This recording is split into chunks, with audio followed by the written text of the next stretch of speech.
Desi, I think you should maybe next episode do a couple less edibles. Yeah, talk about it.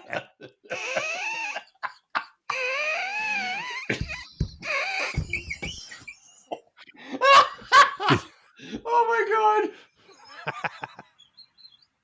Oh, I can't stop I'm laughing seeing the at that. stars. I'm seeing stars. Facts on tracks. We're gonna break some vinyl down from the front to the back with facts on tracks.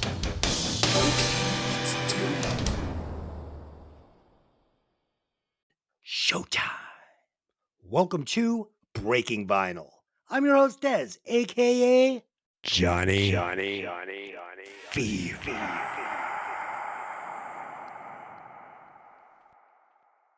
And as always, I'm joined by my three co-hosts. First up, the podcaster coming through in high fidelity, Evil Ed. How you doing? All right. And the podcaster playing the deep cuts, Dangerous Dave. Hey, baby, what you say? All right, and last but not least, the podcaster with a degree in rock and roll, Eganstein. Hey. Okay, and we got the sniff too, so there we go. Yep. As always, it is the mission of this show for us to introduce each other and you, the listeners, to albums and bands which you may never have heard before, while also discussing the classics. And on occasion, we will ruthlessly insult each other's musical taste. So sit back and enjoy the show. All right, boys, before we get started, I would like to take a moment to welcome our new listeners in South Africa. Welcome to the Breaking Vinyl Show. We hope you enjoy it, and we hope that you continue coming back.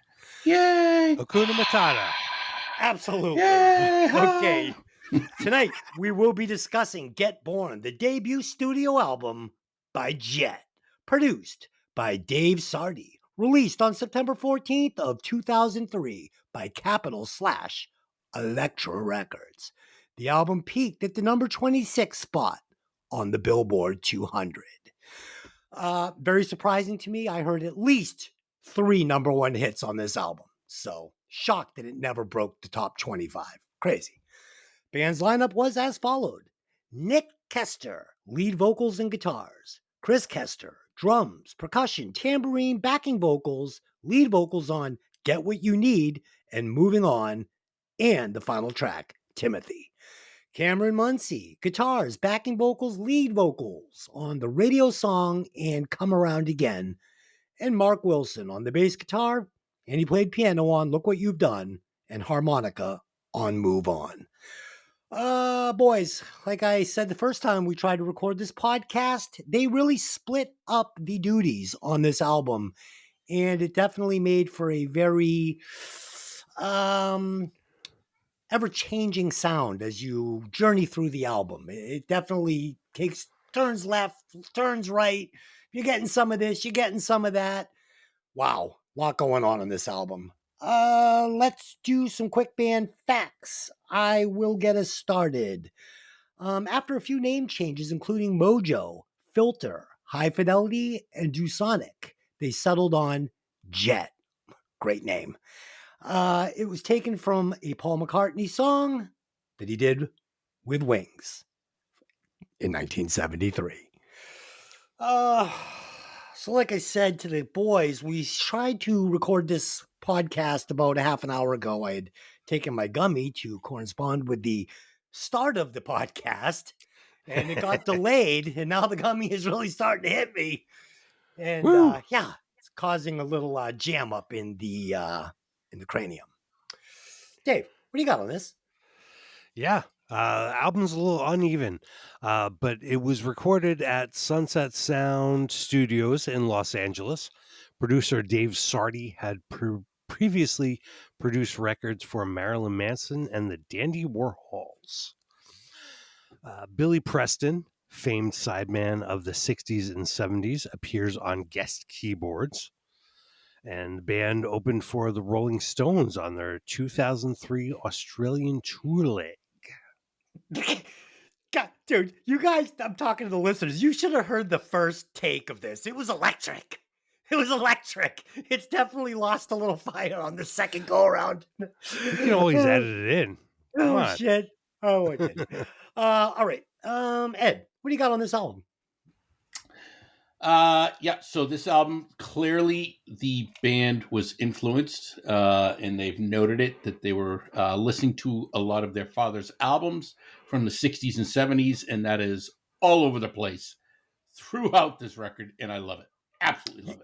Absolutely, and I couldn't agree with you more. It takes you on so many journeys, from David Gilmour to Tom Petty to the Rolling Stones, and then all the way back to the Beatles. And none of it is ripped off. It's beautiful. But I don't know if I like it. We're going to have to find out. It might be a piece of shit. Yeah. But honestly, and I'm very jealous of this. This band got together in 2001. They opened for a punk band. There was a guy who worked for a label or something in the audience, said, holy shit, the guy can actually sing. And basically the rest is history. Next thing you know, 2 years later, they have an album out that, did extremely well. So kudos to them, and go fuck yourself, because I would have killed for that story. And that's the kind of stuff that happens when you're fucking awesome. Yeah, I know. Clearly I wasn't. Well, Holy shit. That's funny. No, I noticed that too, Ed. Like 2 years, all of the bands we talk about that were around for like a decade trying to just figure it out. And these guys come in 2 fucking years, and everyone else just looks and probably goes, you fucking cunts, But, for our English listeners. Right. So as far as facts, not a ton. They are currently touring in Australia. They're going to be doing about 10 dates in May and June. So if you're interested, fly over to Australia and see these guys, see what they still bring 20 years later. And one of the cool things I found was an article I was just reading about, covering this by Uncut, saying this was an efficient, if fairly joyless hybrid of the Stones, AC/DC, and Oasis. And I kind of have those things all written into my notes as well. So I think I heard this the same way as them, except for the joyless part. I disagree with that. I thought this was pretty good fucking album overall. Totally not joyless. Jesus. Yeah. No. And I got a couple things for my initial thoughts on this, because this was a band that I had just kind of forgotten about over the years, and I don't know why. So Fee, same for me. I'd never listened to this album all the way through. I've heard the big 3 like everybody else. But I saw the video for what is it? Do you want to be my girl? Yeah. And I thought it was great, so I bought tickets. I went and I saw him at the Hampton Ballroom Casino, and it was kind of a jam band. And at the time, this wasn't really what I wanted to listen to. I wanted to listen to the big 3. This is what I came for. But then there was other stuff going on that at the time really wasn't what I was into. And I just dismissed it and said I didn't like that show. And I just never checked out the album and never went any further with Jett. 20 years later, we're going to do this podcast, and we're going to see what happened when I unwrapped the present that was Jett. So let's share some opening thoughts on this one. So, of course, I've heard the big 3. Like I said, I had no idea that this album was so multidimensional. I wasn't prepared for what I was about to listen to over a 13 or 12 song span. I expected something, and I got something completely different. But was it good? That's the question. And let's find out. Dave, had you ever listened to the album all the way through before preparing for the podcast? I have listened to it before. I got this on CD around the time it came out. I forgot how I heard about them. But I liked the style. They were definitely versed in classic rock. What I didn't like was I heard their influences much too clearly, and that sort of ruined it for me. I could literally point to a riff and say, that's a Pink Floyd song. This part is a Stone song, not to mention the non-stop play on the radio and TV commercials of their singles. I grew to hate those songs that were once just fine. I got rid of the CD. I traded it in. I had no use for it.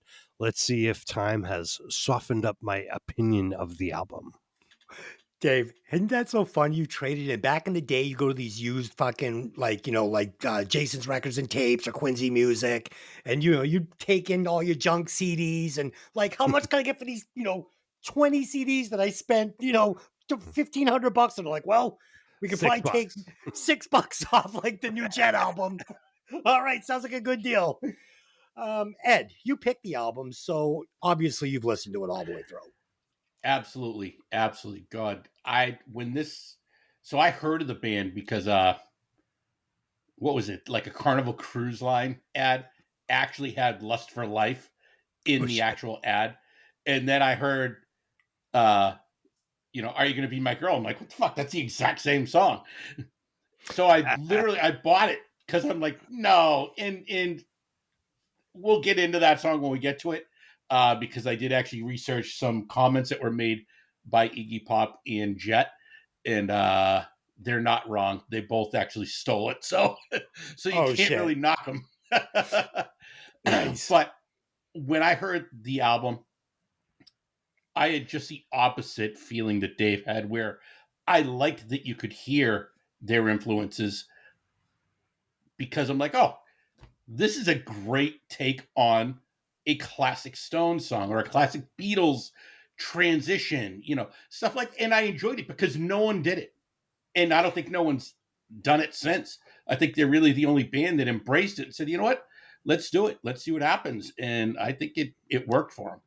And a lot of people have tried to do it. The problem is either they don't do it well, and it's like, oh my God, this sounds like the Beatles, only it sucks, right? That is true. I mean, the difference is if you're going to blatantly rip off a song like, let's say, I don't know, Wish You Were Here, make it give me the feels. Like I want to get the feels. Like I was listening to that song. Like I want to make me feel melancholy. That's total validation right there, because that's just it. They did it, and you still had the feelings. Yes. So emotional. It definitely stirs up the feelings that I get when I listen to the original versions of them. So, fine, it's fine. Fee, what did you think of the album? How'd you heard it all the way through? I have. I was you look like you're crawling out of your fucking skin right now. This is great. I love every second of this. I drank the whole coffee. I took an extra gummy. You guys, woo! And the album's got me hot. This album's got me hot. All right. So good. No, I'm kind of with this too. Like I heard Are You Gonna Be My Girl? And I was like, fuck it, I'm buying this. I had money at the time, whatever. I'm buying this album. And I did. And I still have it, CD stowed away somewhere with the rest of my CDs, because who actually listens to CDs anymore? So I was familiar with it, but I haven't listened in a long time. And one of the things, the rabbit holes I was going down is like, why? Whatever happened to these guys? Well, they came out with 2 more albums. One in 2006 and one in 2009.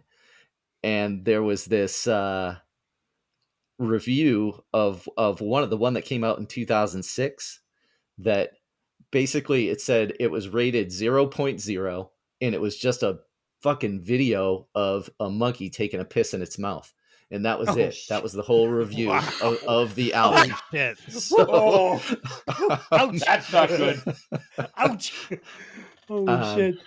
So I went down a little bit of a rabbit hole on Reddit too, where these guys, for some reason, there's like a big thread on this. These guys, The Darkness and Wolfmother, all get hate for like no reason, because they're all really good musicians, really good artists, but they just get shit on by people for no reasons. And that's how I found out about I think it was Outlook review of that 2006 album. And I went to it, I clicked on it, and it's just a monkey taking a piss right into its mouth. So, yep. Nice. What's his name? Justin Hawkins, the singer from The Darkness. Yeah, he's got a cool he's got a cool YouTube channel where he breaks down songs and albums and videos, and he's very talented. I love his little Justin rides again when he does this little thing with the guitar. I actually watched him perform Thing Called Love on the Carnival Cruise, the heavy metal Carnival Cruise where all the bands go on the big boat. And I was impressed. I was like, it's pretty good. I mean, that is not an easy song to sing. And he's not one of these frontmen that goes up there and just can't do it. He's doing it. Yeah. So kudos to him.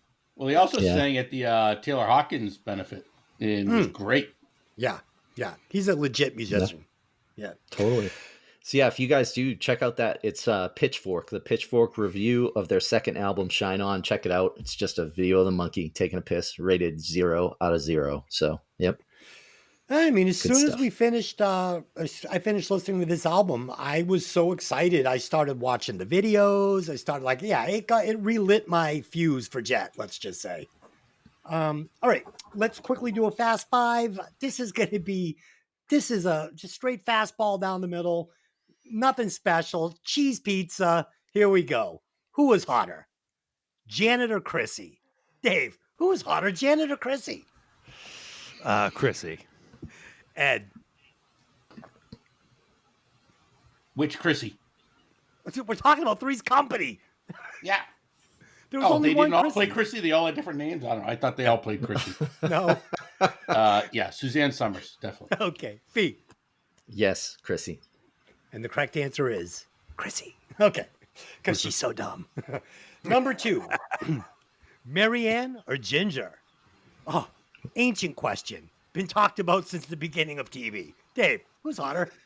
Yep, I'm a ginger guy. No. Ed. I'm a Marianne guy. Fee. I'm with Ed, Marianne. Dude, Ginger could teach you about yourself. It's Ginger all day. Oh, Boom. man. Holy shit. She'd be like, this is Hollywood, son. I fucked Milton Bureau, whatever his name is. Bureau? Milton Yeah, Bureau, yeah.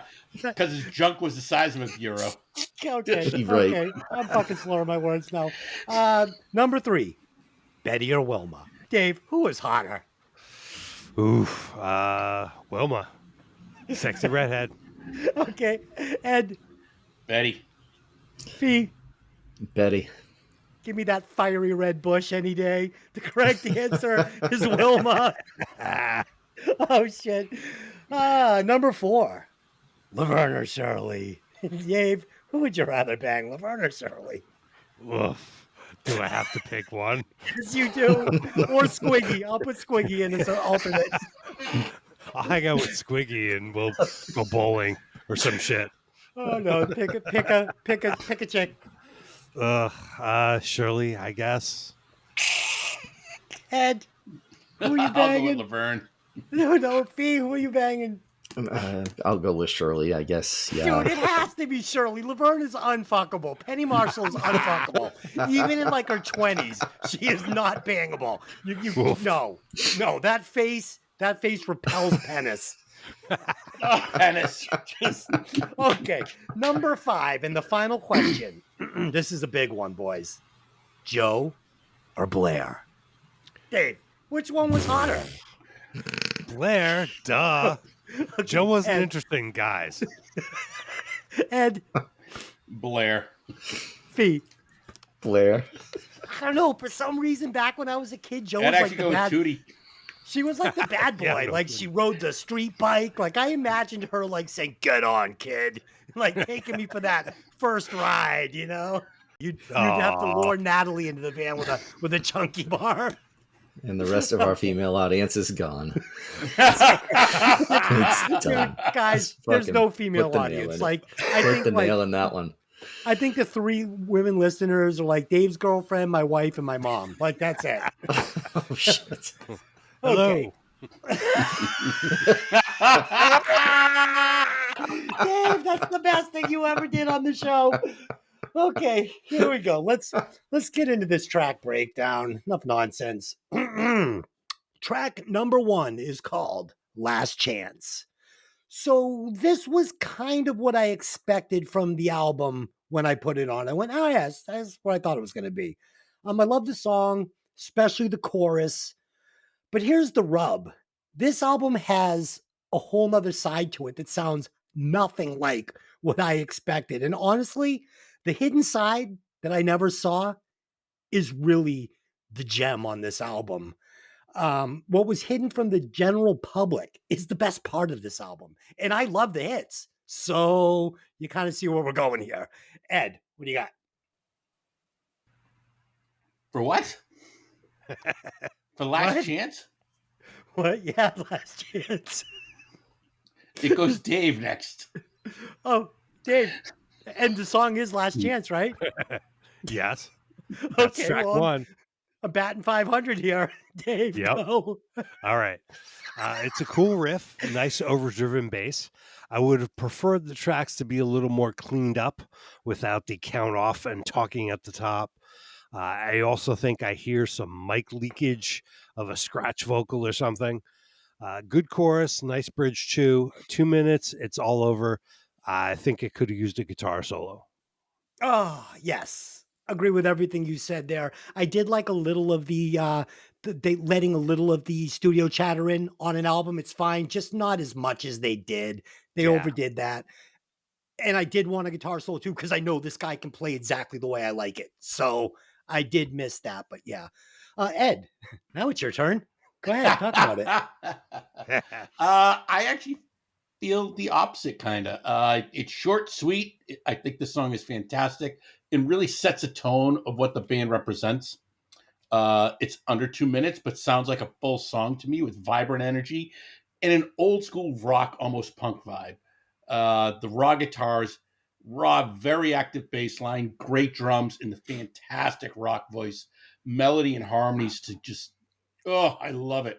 So good. But I like that there's no guitar solo in this because it's not like they didn't do guitar solos. It's just another different thing that they did on the album. And I appreciate that.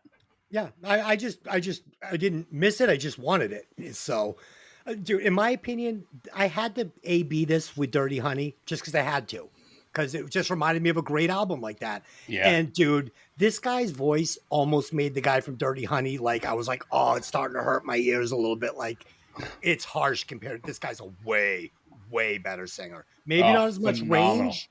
Maybe not as much range as the guy from Dirty Honey, but oh my god, can this guy fucking sing? Fee. Yeah, I agree with you.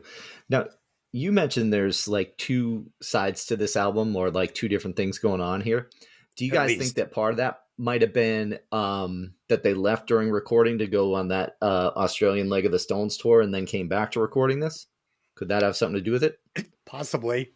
I don't know. I mean, there's songs on here that sound heavily influenced by the Rolling Stones, so Very much so, possible. very much.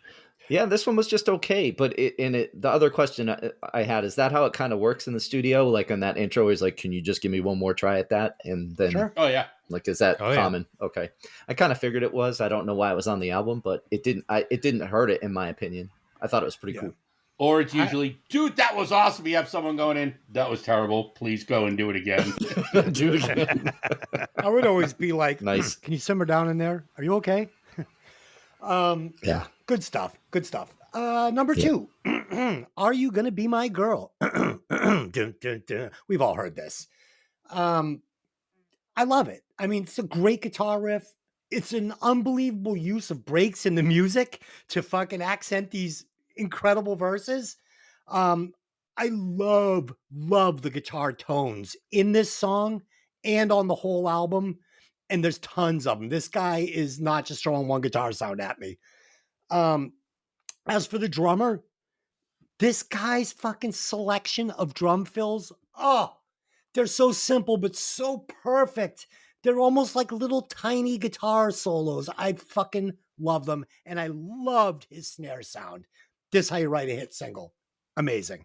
Dave. Well, this was the first single from the album. It was also used in an iPod commercial. This one was marked with some controversy for sounding very similar to Lust for Life by Iggy Pop. The band claims that the influence was actually the same Motown songs that influenced Iggy and David Bowie while writing Lust for Life, and purportedly Iggy agreed and sort of gave the band his blessing. I did listen to You Can't Hurry Love by the Supremes, and yes, it is the same as both. So, draw your own conclusions. Cool tambourine to begin. The cough was actually dubbed in from the demo because the producers wanted it in, but the singer didn't want to fake it. It's obviously a good song. It was a smash hit and their biggest song. I would have preferred the noisy guitars were cleaned up a little bit in the quiet part. It was cool when it came out, but so overplayed that I never want to hear it again. I'll turn the station on the radio every time. Song length is a very pop friendly 3 minutes and 33 seconds. But Dave, can we score this as though you weren't like, molested by it, by the radio over and over and over? Like, can you still look at it objectively? I don't know Oh about that. shit, he says I don't know. Okay, fair enough. Ed, talk about it. Yeah, the groove is just phenomenal, which is why it's used over and over again in so many songs. But you know what? You really can't knock a band for that, because think of how many songs are da-na-na-na-na, da-na-na-na-na, da-na-na-na-na, Yeah. da-da-da-da-da. I mean, I could name 4 right now, just Yeah. different tempos and everything else. So it's okay in my book. It didn't bother me that much. That said, it freaking monster hit. And as much as I say I get sick of a song, very rarely will I change the channel if it's still a good song, even if I heard it a million times, because you know what? I'm just going to automatically tap my foot, tap my hands, bob my head, going, oh, yeah, yep, I hate that I love the song still. Hate it, hate it, hate it, but I'm singing every goddamn word, because that's the power of a good song. And I think this is one of those songs. I also think Jett broke the cookie cutter mold and wrote songs with strong musicianship, attitude, and groove. I think this is pure energy gold in all these tracks we're about to hear, starting with the first one that's real quick, and then this one that just, like, I think the order really benefits the album as well. And I'm sure we'll touch on that as we go, but so good. Dude, I'm not gonna fault them for taking an obscure Iggy Pop song. I know people are gonna be like, obscure is not obscure, it's Iggy Pop. Like, listen, it's fucking obscure, okay? Most people haven't heard like Iggy Pop's fucking catalog. All right? Like, you're kidding yourself if you think you've dug deep into the Iggy Pop catalog. I mean, I love Iggy, but it's fine. He I should be didn't even- thanking them. Yeah, and feet. Right. Exactly. He took They made him a song- shitload of money. Yes, they are saying, listen, we love this song, but nobody else really jumped on it. So we have kind of rehashed your idea, and here it is. And it's great. And then all of a sudden, Lust for Life was all over the radio again. That's right. So that's music, just, that's the evolution of music. It's fine. Fee, go ahead. No, I love it. Obviously, I love this song, total playlister. But I think the biggest thing I love about it, especially on a re-listen, and I don't know that I noticed this at the time, and you can call me for my bullshit or whatever, but a lot of the albums we're reviewing around that time is all that, like, yeah, I can't get the girl, whiny, angry, fucking, and this is not that, No, not at all. Not at all. And that's why I love it. It's not that whiny, I can't get the girl BS. I read it kind of started out that way, and then someone came in and was like, no, you're doing it this way. And thank fucking God that person is alive to make that decision, and it didn't turn out to just be that other bullshit, so they don't sound like a bunch of pussies. They sound like rockers fucking rocking out, having a good time, which is awesome. Total playlist. Love this song. Yeah, I mean, Dave, like you weren't listening when we said this, but like if you are going to take an Iggy Pop song and redo it basically in your own image, if it's as good as this one, then it's like job well done. You've taken an original idea and you have expanded on it to the point where it's a superior song, and Iggy should be happy that they did that. Sure, yeah, I'm sure he, whether it was genuine or whether he was just like, oh, I'm going to be, the nice guy and watch my wallet get fat because this song is my Lust for Life song is now back in rotation on radio. Sure. Yeah. So there you go. And most people would probably hear the Iggy Pop song and be like, wow, that sounds like that Jett song, so there you go. Yeah. All right. Track 3, Roll Over DJ. So this is the first time I'm going to talk about it, but the bass is shining oh so brightly on this track. I really like this bass line. Again, we get great vocals and lyrics. We get this chorus. It's very repetitive, but in a good way. Like this is we've talked about, it can be done in a bad way, it can be done in a good way. This one really works. Um, killer, killer organ on this song. And they use the organ and the piano just perfectly on this album. They don't hit you over the head with it. When it comes in, it just feels good. I loved it. I thought it was great. Dave. This was the second single from the album. The song reached the top 40 on both the Australian ARIA singles chart and the UK singles chart. It's got the lo-fi rock sound that was popular at the time with some nice bass riffing. Good production, guitars pan left and right, cymbals not too loud, some nice yeah and hey backing vocals. But the bridge is taking care of business by BTO. Oh, shit. But that's a good song. Why not steal a little? Yeah. Nice drum fill bringing us back into the chorus to the end. Dave, how good is this guy's fills? Is it just me or does he play killer fills? It's pretty good. I love it. Oh, they're so simple, but they're so good. Ed. Yeah, with 3 songs in, and it's very apparent that their identity is what it's going to be.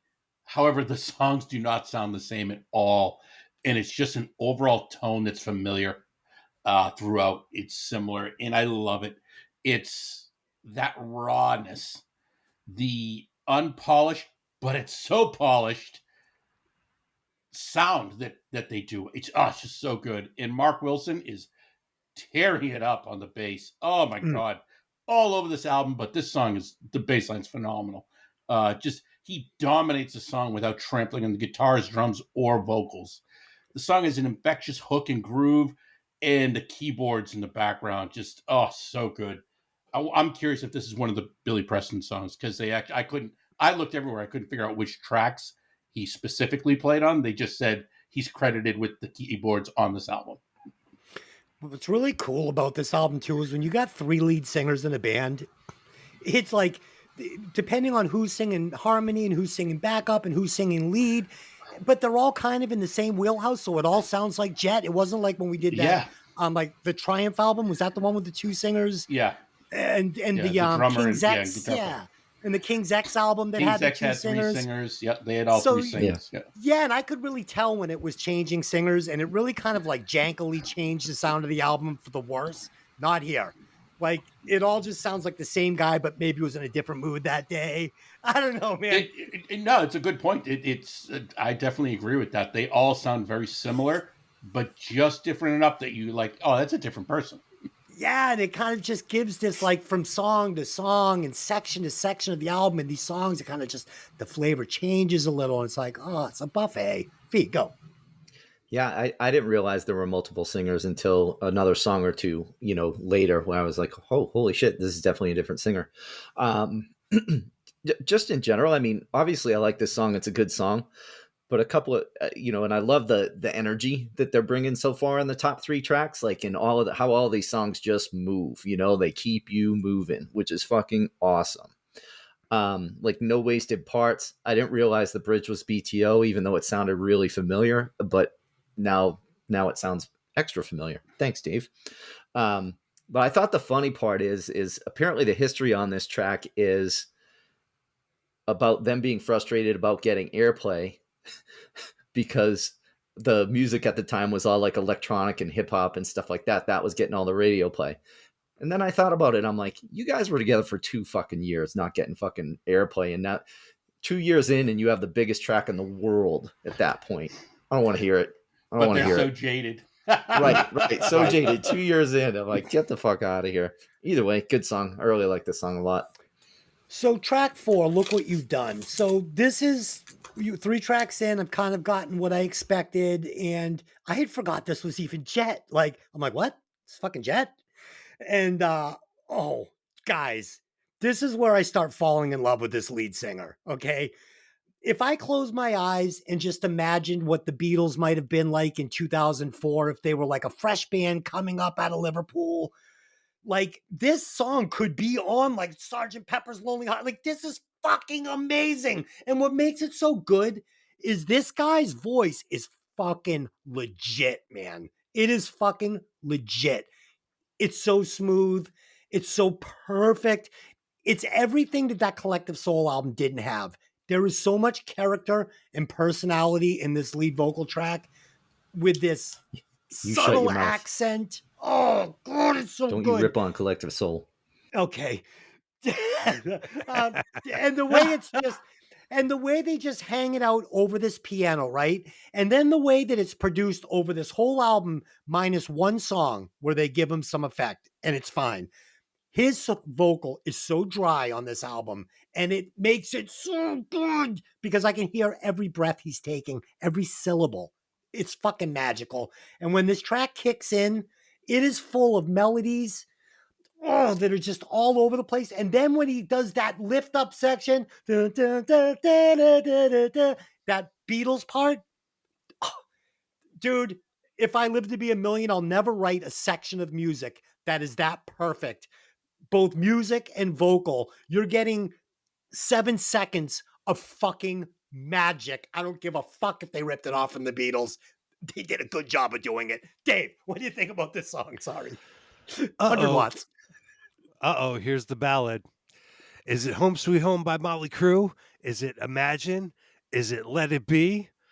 Super simple piano part played by the bassist Mark Wilson. Even I could play that, and I suck at piano. Nice vocal. We hear a more mellow tone from the singer, which is a nice change up. Ringo style drums. The bridge gets very Beatlesy, if that's a real word, with the double tracked vocal and the guitar playing. It is Jett's highest charting single in Australia, peaking at number 14 on the ARIA singles chart. It also became a top 40 hit in Canada, New Zealand, the United Kingdom, and the United States. God damn, this is a good song. It's pretty good. 100 water. Oh, shit. Ed, go ahead. Yeah, so funny. I have 2 notes for this. My first note is my first reaction hearing this song was, holy shit. I seriously think this is a leftover Beatles song. It possesses all the elements of an epic song with the soft vocals and piano, with a chorus that is straight off Sgt. Pepper's. So we clearly heard that the same. Fuck yeah. My second note was, I seriously can't verbalize what's happening in my head when I hear this song. In my opinion, it's one of the most underrated songs in the last 40 years. I agree. Ed, can you imagine if you had written and recorded this song with your band and like doing the playback? Like, oh man, did we really just do that? Like, holy shit. Dude, and the restraint they showed during that verse not to use the ticked up where they go into the really, like they change it just a little into that Beatles. Like, if it was me, this is like let's do it every time. It's so great. No, that would have killed it. Right? Yeah. Like just using it sparingly. Oh. And they keep it so dry. And just so dry. To the point. So good. I'm gushing. Go ahead, Pete. Nice. Looks like we're going to have do a name change after these last few weeks and call Dave Evil Dave. And, oh, shit. Dave loves it. Dave loves it. He loves this. I love it. I love the takes these last few weeks, Dave. Keep them coming. This is fucking awesome. Shit, yeah. What else can I say about this? I'll just read you exactly what I wrote. I'm hearing the Beatles in this one. So far, this album feels like a modern take on like 70s rock, maybe late 60s. Good tune. I like it. Yeah, but kind of like a modern version of it. Like, yeah, they captured a lot of the sounds of the 60s, but I mean, it's done with a new twist. Definitely. Whew. Okay, track 5, Get What You Need. So I wrote, oh man, I love every sound on this track. This kick drum sound, it's so open and airy and almost feels like they pulled the pillow back from the fucking skin, if you know what I mean. But in a good way. Great bass. This left-right guitar, these 2 players playing with their different sounds. These guitars are so clean, but yet dirty that I can make out every touch of the string, every lick. I fucking love it. Killer vocals, killer lyrics, and super gritty organ. Yes, please. Dave, what'd you think of this track? Well, we got some good rocking to start this one. Lead vocals by the drummer Chris Sester or Chester. I'm not sure how to pronounce his name. In between verses is pretty Kinks-like. There was a cool bass break. Not a golden hit song, but a good album track. Funky keyboard solo, or maybe it's guitar with an effects pedal. I'm not sure. Guitar break in the middle is seriously fuzzed out a little too much for me, but it's ugly and fun. Good drum accents on the riff before they bring back the chorus. And the tuning noises at the end are unnecessary. I'd like the album to be just a little more polished.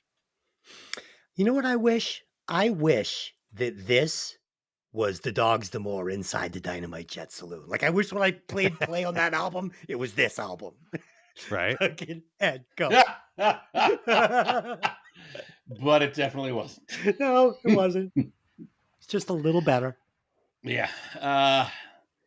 There's a brilliance to the placement of this song, and I hope it was on purpose. Look What You've Done to Me is a Beatles sounding song. Get What You Need is a total Stone sounding song. And with a little Kinks mixed in, totally, Dave, I agree. The recording of this song is so dry, and I love the general fuzz that's on all the instruments. It's like they all went in and just kind of dinged up the speakers a little bit with the razor blade. Just loved it. It just brings me back to a time when music was more of a revolution. It meant something. It's not just, oh, look, here's a pop song, we're going to make money. It's like, this song means something. Pay attention. And that's what I love about it. Great clean vocal harmonies, killer guitar and bass sounds, and the drums just dominate on it. Love the song. Dude, you know how difficult it is to achieve a sound like this? You listen to some of these albums we've done, like Collective Souls, for instance, it was clean, it was produced well, but it was so much going on. Or Velvet Revolver, this wall of guitars, or the Linkin Park. Oh, like, dude, this is fucking Fee, go ahead. I'm not digging on you cutting up my Collective Soul album here this week, Des. This is not fucking cool. Fucking album sucked. No. The album was amazing. I am digging Des on his edibles, though. Holy shit. Look at how that smile is not getting off his face, man. Shit. So good. So good. Keep rocking. This was the first track I noticed the singer, different singer. But another old-timey, like, familiar feeling song. I was going to ask you guys if this was a cover. I thought this was a cover song for some reason, but so far so good. Are these solo, like, I'm guessing the answer to this, and I'm going to ask Dave, are these solos good, or do they just fit the song well for the guitars? They are both. Okay. They're not like blazing solos, but they're pretty good. They work for the song. They work for the style. Fee, let me break it down for you. The guitar solo in the bonus track is sterile caca. Okay, that's sterile caca. This is fucking very good. Like, this is just nice, mature 60s, 70s rock and roll guitar, the kind you want to hear. Keith Richards, like, this is the shit. This is the shit. Gotcha. Not shredding, but it's the shit. I'll tell you, my last note, obviously I like this song a lot. My last note is, I'm thinking this week is much better for Dave than the last couple. Oh, yeah. Couldn't be any worse. Okay. Dave almost quit last week. He's like, I'm going to be out of town. All right. Track number 6, Move On. So this is where my eargasm is going to perk. This is like, I've never heard this song. And this is like, this is one of my new favorite songs of all times. Like, this is now going in like the top fucking 50 favorite songs. I get it. It's Pink Floyd. It is. I don't care. I love this song. It definitely feels like Wish You Were Here, but not like a ripoff. This opening guitar riff is so melancholy. It fucking moves me. I love it. I love the tone, the lyrics, the vocals. They're fucking beautiful. These harmonies. Oh, these harmonies. This is where the album really starts to take off for me. I fucking love it. Jesus Christ, this is what hit songs are made of. And how did this one fall through the cracks of society? How does nobody know about this fucking song? Ed, Dave, yo, talk about it. Yes, another lead vocal from the drummer here, and harmonica by the bassist. It starts with a simulated old-timey blues record feel. Nice sounding acoustic guitar comes in, and then the vocal. Huge Pink Floyd Wish You Were Here vibes overall. Little slide guitar soloing. I'm also hearing just a little Love in Vain by the Stones / Robert Johnson in there. But it's an okay song. Yeah. Too much it ripping is. off. No, it's fine. It's fine. It's fine. Ed, talk about it. Yeah, it's funny. We all heard the same thing because I'm like, after referencing the Beatles, Stones, then into Pink Floyd influence song, but not to the point you think they're ripping anyone off. The band just knows how to embrace their idols. I think they really just say, you know what? Here's a cool riff. Dude, sounds like Pink Floyd-ish. Okay, let's go with that style. And then they just go. And I fucking love it. Oh, do I love it. Gorgeous opening guitars, beautiful vocal harmony. It's like a sit on your porch with guitars and a tambourine type song. It's fucking raining out. You're having a couple beers. You're just jamming. I love it. This is such a down-to-earth, nitty-gritty, feel it in your gut song, and it's perfect. Yeah. I mean, Ed, if you wrote and recorded this song with your band and this was the track that you had in your pocket, someone's like, sounds a little like Pink Floyd. I'd be like, yeah, let me hear your Pink Floyd ripoff. Let's A-B Exactly. it. Mine and yours. Okay, I think mine's fine. Fuck you. Yeah. Hey, go ahead. Sorry. I got more of a Stones feel on this than Pink Floyd, What? but now that you guys talk about it, I got you. It makes sense. But yeah, just okay. I'm not sucking its dick, but I was blowing it. It's good. Balls song. deep. Yeah. Balls deep in a totally. fucking restroom. Yeah. Des and I were getting in a fight to take it. Yes, my lips were pressed against the fucking stall wall. Okay. There were 2 glory holes. Yes. Yes. I was on both sides. I was blowing myself. Okay. Okay. I really like this song. Okay. So that ends side A. So all of you listening to the podcast on vinyl, please flip it over and kiss the glory hole. Okay. That's a little weird. I'm sorry. Ed, you said you had a story you wanted to tell or some information on Yes, a club so you thought I might enjoy.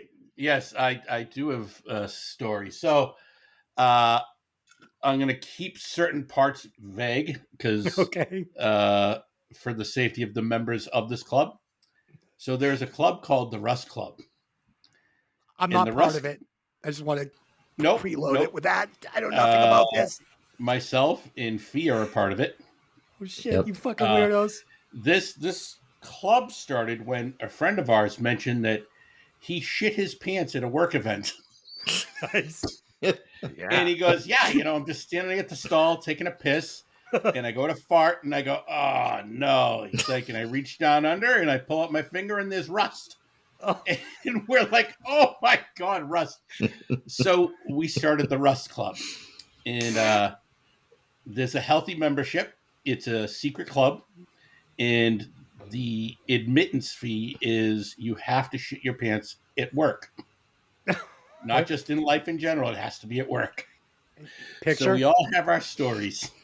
Do you have to have a photo evidence of this shit? No, we'll trust you. You got to tell the story. It was There funny. are photo evidence. I mean, there's a lot of pictures of soiled clothes. Ed, Wow. that is fucking ridiculous. So Yeah. right off the bat, the Rust Club. If any listeners would like to join the Rust Club, please contact Ed through the Facebook page. And send in your pictures. Send in your Oh, pictures of please your don't. rusty Please fucking don't. crusties. Oh my God. We were out playing golf. It was funny. One of the listeners is a friend of ours, Rich, and he was saying, Des, I love listening to the show because, I just know you guys and you specifically. And he's like, you say some fucked up shit. And he goes, I think that the listeners probably think it's all made up just for entertainment. He goes, but I know you. So when you say this shit, I'm just like, oh my God. Because he's like, I know it's true. And he goes, Yep. I know not only is it true, it's probably been edited down a little bit to Yes. make it accessible to the public. 100%. Yep. So fucked up. So I've been So, trying to. Oh, go ahead. Go ahead. so Des, are you qualified to gain membership to the Rest No, Club? dude, I've already told stories about shitting myself at parties and throwing the underwear into the alley. And yeah, man, I shit myself on a regular basis. Probably be the fucking president. How about you, Dave? Not at work. Not at work. Not too specific. And we already know Fee shits his pants Yes. at work. So, okay. I have been trying to talk my wife into moving to Cambodia, sis, because I found out What that I a can random live. place. Yeah, well, I can live in Cambodia for about $1,500 a year on a gated community with my own little like treehouse condo. They give you 1 meal a day breakfast, and it's like $28 a week to live there. So we're looking at like $1,500 a year. I would be the tallest man there. I'd be like Dennis Rodman with my tattoos, 5'9". Like I might be the starting center for the Cambodian basketball team. Who knows? But my wife won't have it. No. She goes, I can't even get you to eat like my cooking. You think you're going to be eating in Cambodia? Okay. You can have a lot of seafood, a lot of fish heads, tails, Oh, God, no, I'm not. spicy food up the wazoo. It's be fine. However, I've actually, so my cousin has been to Cambodia, and that is actually her favorite type of cuisine. No shit. Yeah, she went to Vietnam, and she went to Vietnam, Laos, and Cambodia. And she said the food in Cambodia was the best she's ever had. All right, let's continue on with this album. Track 7, the radio song. This song, it's cool. It has flavors of vintage Beatles, tones of cool, simple guitar riffs, some nice acoustic guitar, more tasty piano, nice, simple, effective vocals. It's a really good track. I mean, a little bit of a filler track, but really good. Dave, what do you think of this one? I would cut the talking and the count off again. Serviceable lead vocal from guitarist Cameron Muncie. I'm not sure if it's good that they're doing the Beatles / Kiss thing, trading off lead vocals, or if it's lame. The main guy has a fine rock and roll voice, but maybe he's untrained and need lots of breaks. Okay, the guitar stab is completely Major Tom. They repeat it several times throughout the song. The melodic, fuzzy guitar solo works really well. And I'm pretty sure the second guitar solo is lifted from the Beatles, note for note. Can any of you guys confirm that? I'm going to say no because I want to give this a huge score. Okay. But the end is Hey Jude. So there we go. I don't know, but I didn't get Hey Jude out of that. It's not in my notes anywhere. Ed, did you write down Hey Jude? I did not. Fee, Hey Jude? Nah, you're on the Jude Island. Maybe Ed, I'm crazy. I did, though, get the whole David Bowie, Major Tom vibe. But you know what? I'm officially out of words. The opening piano and vocals instantly grabbed me. A beautiful drum fill pulls you in with the bass guitar to that chorus, and it's game over, I think, from there. And that, I don't even, what effect is that? Is that a delay that's causing the guitar to stutter like that? That's so good.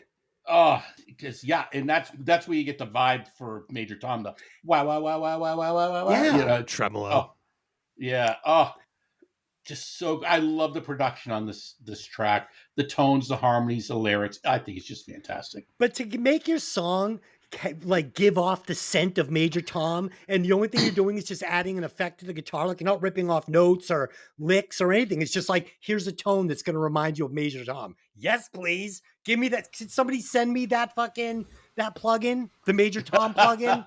I'll take it. Fee, what do you got on this one? I'll make a phone call. I bet I can get someone to send it to you. Okay. I have this as a filler song. I don't know. I didn't really think too much of it. I didn't dislike it, but I didn't love it either. I think the thing for me is I like a lot of their like fast moving, high energy songs. And now like 3 of the last 4 have kind of taken me down a level, and I want to get back on that, on that horse again. So I think it's just kind of bad placement for me, at this point, which is I'd like it better if it was a little bit earlier in the album and they, bumped one or two of those back, but just okay. Yeah, I kind of heard it the same way, just as the filler, but I mean, I still really liked it. But it's funny, this little skid we just went on, I loved it because I wasn't expecting it, and it was so great. And we are going to kick it up again here. And then, Yep. so track number 8, Get Me Out of Here. I love the song. Again, it's just good rock and roll. It checks all the boxes for me. Cool vocals, loose guitar tracks, great backing vocals. It's a winner. I mean, is it a hit song? Is it fucking... No, but it's really good. Dave, what do you got? All right, now we're back to rocking with the real guy. There's some AC/DC and The Who vibes, but no flagrant stealing. The song was released as a 7-inch single in the United Kingdom on 27th of December 2004, reaching number 37 on the UK singles chart. It's a cool piano break with the guitar riff and another really good album track. They could have used a more poppy ending. I feel like it just kind of stopped. I wouldn't have minded a little more writing on this song, but yeah. Ed, what do you got? All right. Back to the heavier, dirty rock, infectious sounds. The way the two guitars play off each other, I think, is really smooth. At the same time, the piano is killing it underneath them, and the rhythm section is destroying it with rock solid drums and bass. Seriously, the bass player and drummer are absolute beasts. They play big, sound-filling parts, and I just love it. I think it's so good, this song, as well as just the band as itself, how they work together, how they write together. It's huge. It's like they just track over track over track. I'd swear it's like 8,000 tracks. It's just so big. Love it. Yeah, the charm of this drummer, though, is the size of his kit. It's not too many drums, which I hate when guys start playing these fills on like 9 different toms. It's like, fuck you. Fuck you. That's Keep gay. it simple. Yeah, keep it simple. I'm all about the Ringo kit. Love it. Yes, sir. Yes, sir. Fee, what do you got? Nice. And we're back on track, which was nice. I really like this song a lot. This is one of my top tracks on the whole album. I don't know why, but for some reason at this point, and I'm just going to take you guys' word for it, that the bass is awesome on this. And I was like, the whole album, I'm torn if the bass is good or just noticeable. And I'm gonna go with it's good, and justify my pick at the end. Totally good, yeah. For replacement. That the bass and the drums are awesome on this album, which I kind of felt at the end. So yeah. Yeah, good not tune. virtuoso bass playing, but I mean, this is not a band that's based around the bass. That's a lot of bass. This is good bass playing. Yeah. For he takes like old 60s, 70s bass grooves where it's really all like just super active. He's not just sitting on the root. Yeah. And that's what's so great about it. He has his own riffs, his own rhythms, his own melodies, and it's so good. Love it. And he's playing for the songs. If you put on a superior bass player, like for instance, the bass player from Dirty Honey, would not work on this album. It would take the attention away from the great songwriting and the great vocals. Yeah. So gotcha. Okay, track number 9, Cold Hard Bitch. So you know what's funny? By the time I got to this song, I love this song, obviously. Who doesn't? But I realized that the singer has 2 different voices that he uses. This scratchy, screamy voice, and then the one he uses on some of the softer songs that we just kind of went through. I prefer the latter. I prefer the softer voice. He's got such a beautiful voice that when he's doing this, I'm kind of like, it works for the song, but it's not as like legit, timeless, like impressive vocals as the other stuff. So yeah, this is how you write a hit single. The lack of effect on the lead vocals, again, is what is the charm of the album and the charm of the song. And it makes the album feel tight to me. Not like one of these albums where they're just over affecting the vocals and it starts getting wishy-washy and hard to understand the stories and the words and none of that's going on here. It's a tight album. Song's killer. I fucking love it. Dave. This is the other song we're all sick of hearing. Maybe not all of Yes. us. Of course, major AC/DC vibes. These guys are Australian after all. Not that there's anything wrong with that. Great drums, especially how they accent the chord changes in between sections. This song gave the band their only #1 modern rock hit in the US. Their prior hit, Are You Gonna Be My Girl, had peaked at #3. It is interesting how the rhythm guitar in the middle echoes part of the melody. You are muted, Dez. Your Okay, mic's I on. was laughing because I muted my mic to see if the mute was working. I went, oh, and Dave made a face like he heard it. And I was like, oh, shit. Okay. Oh Ooh, my hey, God. nice breakdown of the song, Dave. Sorry. And Oh, Desi, I think you should maybe next episode do a couple less edibles. yeah, talk about it.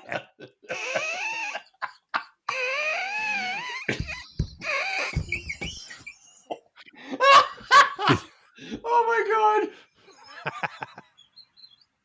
Oh, I can't stop I'm laughing seeing at the Des. stars. I'm seeing stars. I'm seriously. Oh my God, cold hard bitch. Yeah, another hit off this album. I love the opening with the hi-hat, the bass guitar, the bass and guitar just chugging along, and then that scream just, oh, is that great? I love it. The guitar tone is so friggin' fat. It is big. I loved it. It hit me right where it had to hit me. The chorus is a monster hook. And this is a must-listen song. If you like that raw Stones, Iggy Pop, Kinks type sound, it's just love it. Oh, so good. Nice. V. Yeah, Comment. obviously playlist track, fucking great tune. Same note as Dave. Musically, I could see AC/DC doing like this, or this is a take on them for sure. This is when I said the same thing about the drums. Like, are they good or are they just there? I kind of wish they were a little bit more featured in this track for some reason. Like, I felt they could have been a little bit heavier, but overall pretty good. Love this song. Good stuff. So track 10, Come Around Again. So this is almost like the Iggy Pop track or the David Bowie track that we thought, had that sound just from a guitar tone. This opening guitar sound, like, I think I'm about to hear My Michelle from Guns N' Roses. Like, I'm like, is this My Michelle? And it's obviously not, but it's just such a great guitar tone. Oh, love the organ. Then we get more amazing lyrics, more amazing vocals, dressed with absolutely masterful harmonies. The harmonies on this are fucking like chef's kiss. So good. The chorus, frigging perfect. This song, it's a mix of Tom Petty and the Stones, but again, without being a ripoff of either. But I mean, I was feeling Tom Petty big time on this, but in a good way. I love this song. Dave, what you think? Well, we got another lead vocal from the guitar player. I was not able to find what songs Billy Preston played on, but I bet the electric piano on this song is him. More Pink Floyd vibes. Again, Wish You Were Here. Same on the chorus. I feel like this would make a great Black Crowes song, but it seems to drag out a little bit. They could have done something about that. I think I have a premonition on Dave's replacement of musicians. Ed, what'd you think? There's something about all the singers' voices, but specifically for this song, I think his voice has an honest emotion to it. And I think that's why it connects so much with the band, is I think all their voices have a lot of emotion in it without sounding whiny or anything like that. The harmonies, Des, you nailed it. The harmonies in the chorus, along with the chord and rhythm choices, it's just pure magic. Oh, so good. And I really couldn't stop focusing on the little soloing guitar over the second verse. I think it adds something that you didn't think was missing, but they nailed it. And you're like, you know what? The song was great without it, but it's there and it's even better. There's nothing missing. So good. Nothing missing on this album. Fee, go. I I don't know. I don't know what you guys are hearing, but this is just all right for me. Like if I saw these guys live and they played this would be the song that I go take a piss and get a drink. No way. Yep, 100%. The worst song on this album is better than the best song on that Collective Souls album. Oh, Okay. you shut your mouth. Yeah. Okay. Track 11, take it or leave I it. agree, Des. So, yeah. Track 11, take it or leave it. I think the title says it all on this one. Okay. Because that's kind of how I felt about it. I didn't love it and I didn't hate it. This is clearly the biggest filler song on the album, I think, just from listening to it. The most incomplete lack of thought in the writing. I love the panning of the drums on this. Really cool. He's got them stretched out in full stereo, left and right. They're moving around. I thought that was really cool. Song has kind of like a cool surf rock vibe. Did you guys get that at all? Thought that was kind of cool. It's a bit of a jam song, but overall it's a cool track. But I mean, it felt like kind of like what I remember the concert being. Like this is kind of what I remember feeling when I was at that show. Dave. Yeah, it was a cool song. Interesting time transition between the intro and the main part. This sounds tailor-made for a TV commercial. Maybe a little too close to Are You Gonna Be My Girl? The lyrics are Yes. pretty thin. Guitar and bass unison break was something different, but this shouldn't count as a song. Yeah. Oh, Dave, you nailed it. So this is the biggest ripoff on the album, right? They ripped off Are You Gonna Be My Girl to the point where I'm like, oh, wait, what? I'm like, why is that? And it's kind of like between Are You Gonna Be My Girl and Cold Hard Bitch. Like it's like a little of each song to make this thing. Yeah, part 2. Yeah, it doesn't count.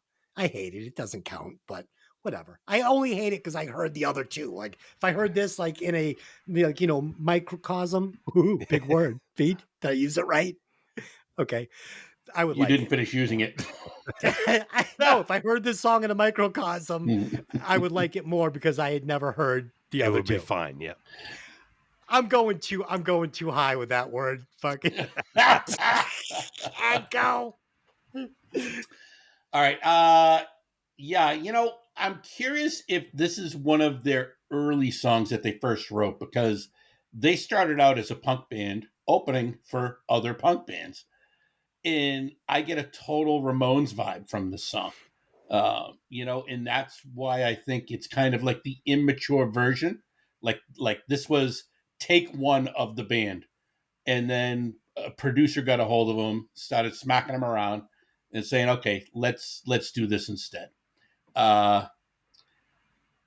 It's different than everything else because I didn't hear any reference to anything to Are You Gonna Be My Girl or anything like that. But I think it was just that I couldn't unhear the Ramones when it first kicked in. I'm like, oh, it's kind of basic and just too, I guess, underdeveloped compared to the rest of the album. Yep. But like I said, maybe it was just one of the first songs to go back to their punk roots. I think it's very influenced by that style. But it's a total attitude and energy to match the album, but in a completely different vibe. The ending of the song, I liked it. I think the ending kind of punches you, and I think it's good. I agree. So, it's not bad. a great song, but yeah, I don't dislike it. Yeah, that's how I felt. Yeah. Pete, take it or leave it. Leave it. Oh no. No, just all right. I mean, good energy, but why do this? Like, it just doesn't seem to fit. You know what I mean? Like, it just didn't. I don't know. At least it's short, 2 minutes 22 seconds. So, Fee, I set him up and you knock him down. Nicely done, kid. yep. Okay, track 12, Lazy Gun. I think if we leave that last track off, it's helping the album. It's making this a better album. So I love the different melodies playing off each other in this song. The song is all over the place, but in a good way. So the verse, bridge, chorus, they're all like different, but they work well together. And I just love the singer's flavor. So for me, this one really worked. I enjoyed it a lot. Wasn't a hit, but was kind of odd in a good way. Dave. Yeah, I like the nice classic glam rock opening. What is that weird sounding instrument? Is it a keyboard? Is it something else? I'm not sure. I I like the chorus. It kind of sounds like it's floating in space. The lyrics are enough without being too much. Yeah, Dave. So nice observation. This is the first track where they actually put a little effect on his voice. And I'm really glad that they just restrained themselves to this one track because you hear how it immediately takes away from that classic feel that they have. I like it for that song, but it makes me really love what they did with the rest of the album. Ed. Yeah, this kind of has that across the universe Beatles type flow where it's kind of everywhere, but it's so good. It works. And Dave, you nailed it. I literally, my second note, I have no idea what that instrument is that's doing that slide, but it's absolutely Yeah. addicting. Yeah, It's cool sounding. You can't, yeah, you're like, oh my God, what is that? But you hear it, you love it. And I think the transition before the chorus is unbelievable. I think it just grabs you. Then that bridge, the bridge of the song pulls you down just to have that transition vocal melody pull you back up right at the end. It takes you for a roller coaster ride. This song really does. So good. Dude, are you guys like, isn't it weird how we all look like different since we're recording at night? Like, I'm seeing all the room ambience in like the different areas because we usually record during the day. With like everybody looks different. Like, Dave's got the two sconces behind him, lighting up the They're always there. unicorn. Yeah, No, but they're not There's no all. sunlight. Yeah, Yeah. there's no sunlight. He's got like this kind of dark vampire thing going on over there with the fucking unicorn. And Fee, I don't know, he's in some weird like orange light. And Ed looks like he's at my grandmother's house, like in the sewing room. I am. She Okay. says hi. She's dead. How dare you? So you think. Fee, is it you? Yeah, it's me. It's me. Talk about it, dude. I'm gonna start with I like this song, Nice. but this album should have been 10 songs long. Like they Yes. should have cut this down a little bit. I like how they do that breakdown in the chorus. This is the song that reminded me of an Oasis song, and I don't know if it's Champagne Supernova or something else. Just kind of that sound that they had going there in that part. I really liked it. Pretty good. A little fucking weird, but I don't know. Maybe at this point my mood's changing a little bit. I have no idea what's going on. I'm a fucking psycho. But just okay. Good song. A little above average. You're on the right show, dude. Yep. Okay. Final track number 13. This is Timothy. So this is weird because I heard this song the first time and I was like, okay, so this is the repetitive chorus done the bad way. Like, oof, he says Timothy way too many times in this song. But the more I listened to it, the more I got it and got it and got it. And this song had such a cool vibe. I love the guitar sound. I should hate how many times he says Timothy, but strangely, by like my fourth or fifth listen, I didn't. I loved it. This song is sneaky good. I really liked it. Crept up on me like like that gummy. That second gummy I took. Dave, go ahead. Yeah, this was written and also sung by the drummer Chris Chester. This song is dedicated to guitarist Cameron Muncie's brother, who died when he was a baby. A little emotionally heavy for a dumb rock and roll record, but it really is a nice song. Kind of a bummer to close the album out on, especially if you know the story behind it. But it's a nice song.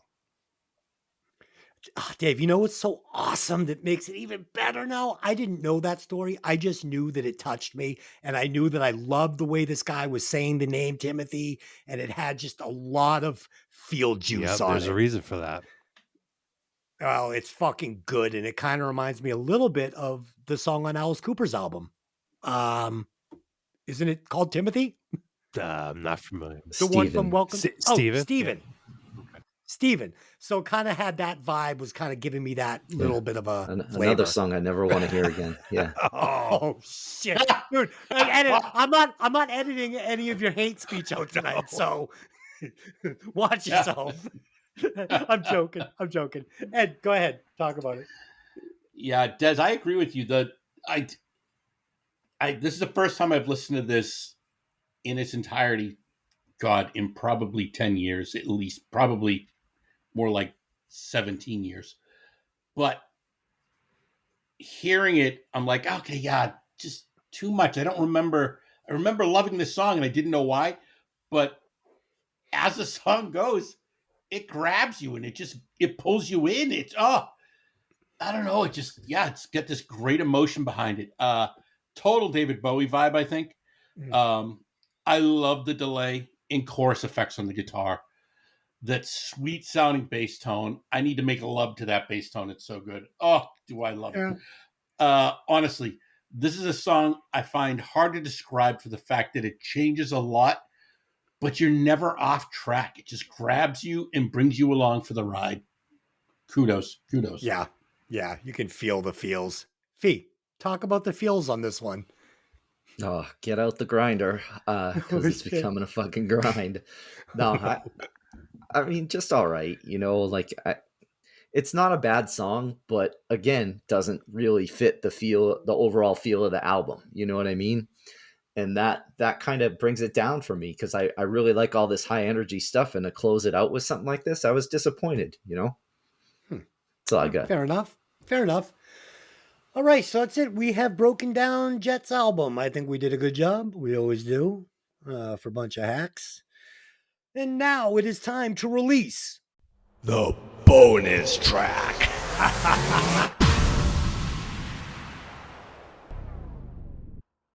This week's bonus track was requested by Seamus. He writes, since you bozos opted to review Linkin Park over Tool last week, the least you can do is review Summerland by King's X. So that's exactly what we're doing here. We are going to review Summerland by King's X. Dude, I'm sorry. You just know I hate King's X, so this is not going to be good. And I actually wrote it up to be kind of complimentary more to Seamus than King's X. So here we go. I didn't love it. I didn't hate it. I really hated it. I just don't love Doug Pennis's voice. As a vocalist, Doug Pinnick. Doug Pennick's voice.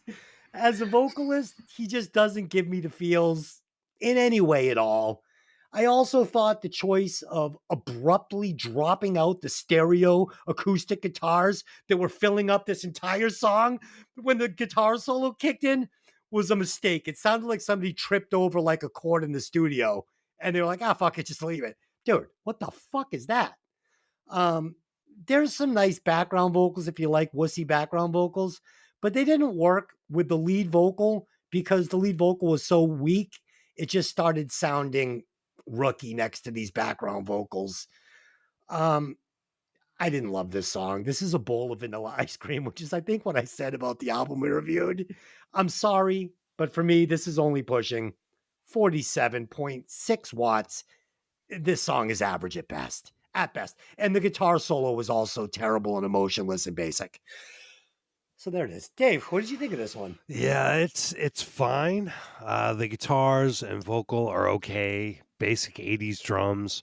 The guitar arpeggios are kind of a hook, as well as the title chorus, but a little too much guitar, to be honest. I think they still had the bad producer / manager back then that did the album that we reviewed before. I mean, it sounds like the guitar player mixed this. It's all guitar. I'm giving this one a 52. Oh, it's awful. Dude, you can't have an entire catalog of music and be like, it all sucks because of this one dude I knew. Like, no, sorry. Not going to fucking put all the blame on that guy. Ed, go ahead. Summerland is one of my all-time favorite King's X songs. I picked a King's X album previously, and what I was killed by you three fuckos for it, so go suck a dick. Oh, it's terrible. The rhythm guitar lick is beautiful, but yes, I agree with you, Des. It is very awkward how it just drops out at the guitar solo. So weird. Not even a fade. It was just, let's just stop. Yeah, it was too abrupt. But the bass, it's a deep 8 or 12 string bass. It doesn't get lost, which I've played an 8, I've played a 12, and sound guys hate it because they're very hard to get a great tone out of. But for some reason, I love Doug Pinnick's bass tone. I don't think it gets lost. at all. I think his bass lines are super active. The drums are full and accent everything really well, I think. In that crunch that comes in during the second verse, I think it's fucking huge. How it changes from that soft guitar to that big, fat, just heavy guitar. That sound is just great, I think. The vocal harmonies in the chorus, I think they're second to none. Their harmonies have been spot on every album since they were in clubs. I love this song. I gave them a 94.6 for this. Fuck, dude, that is so gay. That is so Damn. ingenuous. Ugh. This song is a 94.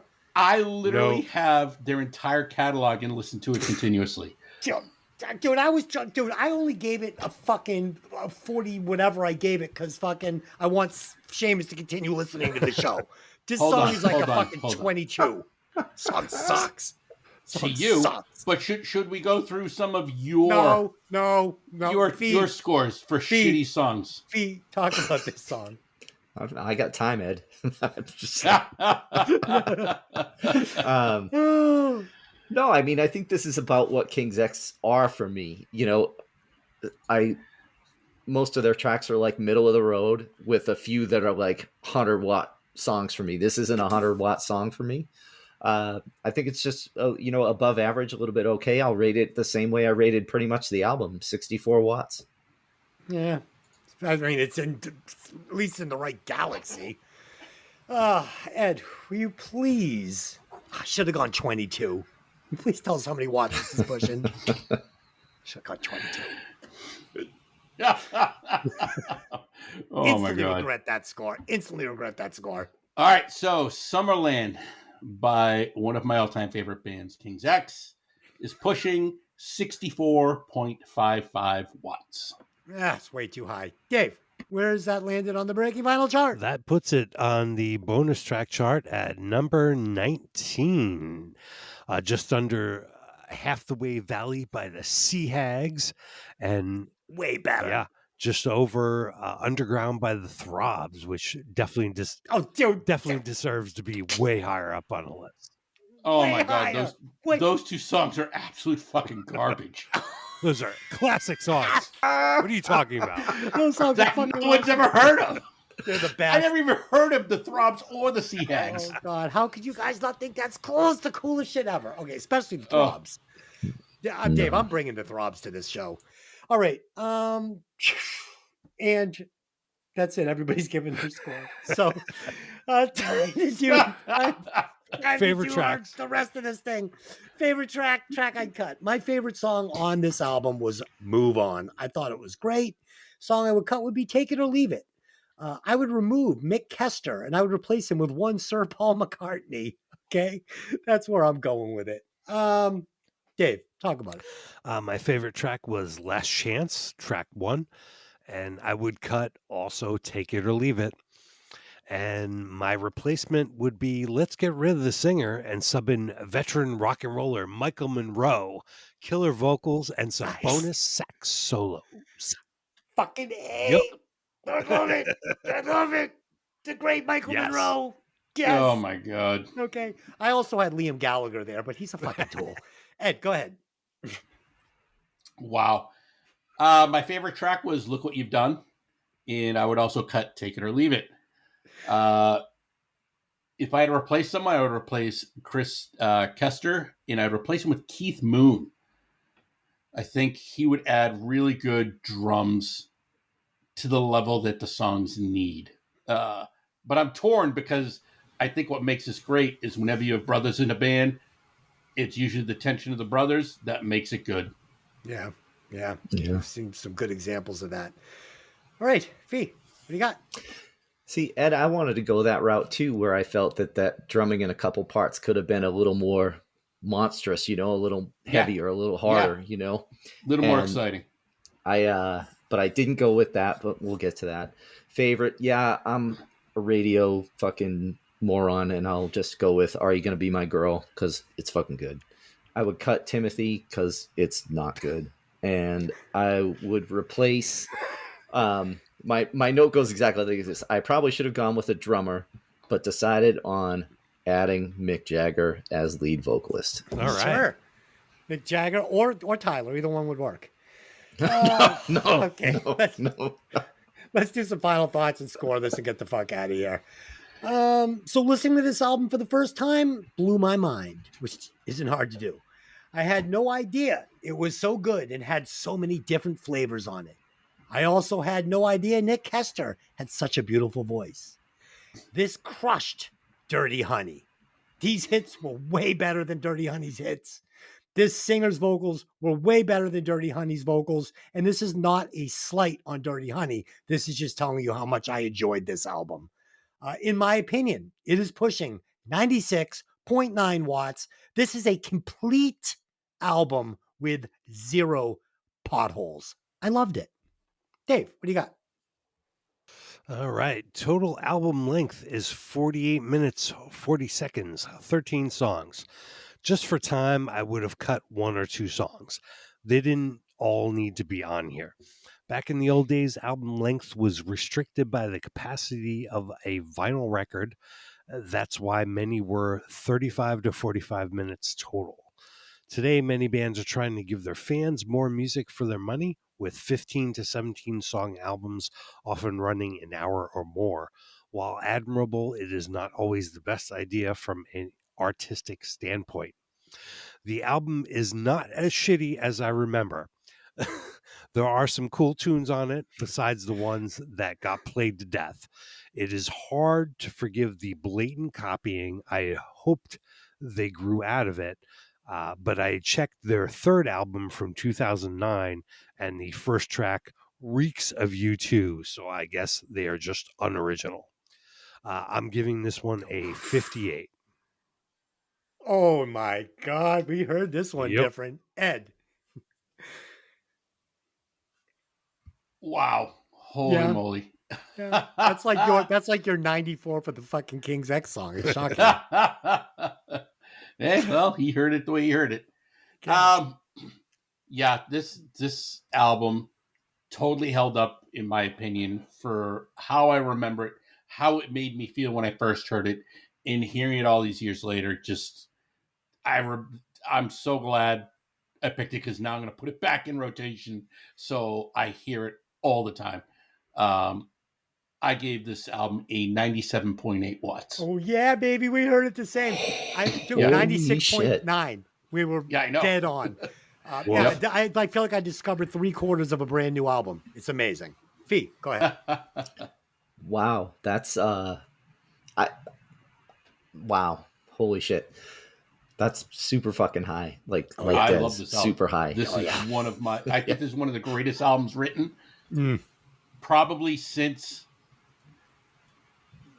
95, 96. Since Collective Souls Blender. Yeah, I throw it in the hat all day, Ed. All day, this album goes in that hat. Yeah. No, personally, I like this album. It is what I thought it was. It is what I remembered. I don't know why I haven't listened to it in same as you had, 15, 20, somewhere in that range. But it was enjoyable. It's about how I remembered, 3 to 4 hits, 3 to 4 really good songs, and then 3 to 4 that were just just didn't do it for me. So for that reason, overall, I think this is a respectable score. I gave it 74 watts. Nice. I like that. Ed, will you please calculate those scores and tell us how many watts this Marshall head is pushing? All right. Hold on. I need a second here. Oh, nice. All right. So, Get Born by Jett is pushing a very, very respectable 81.67 watts. I like that a lot. I feel like that's where this thing belongs. Dave, where does that land on the Breaking Vinyl chart? Oof, that puts it at number 17 on the chart, just under The Police with Synchronicity, and over Motley Crue's Shout at the Devil. Interesting company. It's kind of hard. I don't know. Crime. When you put out 3 different genres like that, I mean, they're completely different albums. So love them all the same. They're all great albums. That Police Synchronicity album kind of let me down, man. It was too hot and cold for me. Oof. There's some low points. Yeah, it was very hot and cold. Yeah. Okay. So that's good. We've done it. I think it was a lot of fun. This is our first Thursday night show. We recorded it during the week. I think that's why it was a little loopy. One of the reasons. So, Dave, you have got next week's pick. Please tell us and the listeners what album we will be listening to. All right. For next week, we are going to be reviewing Bat Out of Hell by Meatloaf. Oh, dude. Can I get a round of applause? Round of applause. This is a good pick. I'm really looking forward to revisiting this album. I haven't listened to it all the way through, and it's got to be easy 15 years, if not more. So I'm really looking forward to this. It's a good one. It's going to feel like a new listen to me. I honestly don't think I've never even sat down and dug into never the whole listened thing. to this. Yeah. Yeah, I don't know if I've ever this. actually dug into this album. So, yeah. If I did listen to it, I was way too high. So everybody, please take a moment to like and share the podcast. It helps, And this week we will be reviewing the 2004 remake of Dawn of the Dead on Hey, Did You Ever See That Movie? Yes, takes place in a mall. That's a good one. Go check us out on YouTube. We are growing the YouTube channel for Hey, Did You Ever See That Movie? And it's really starting to take off over there. Super excited. So if you're watching or listening to it on YouTube, please just like and subscribe to the channel. It makes a huge difference in the YouTube algorithm. So that's it. Until next week, take those records out of the sleeve and let the music breathe. See you later. See ya. Okay. Later.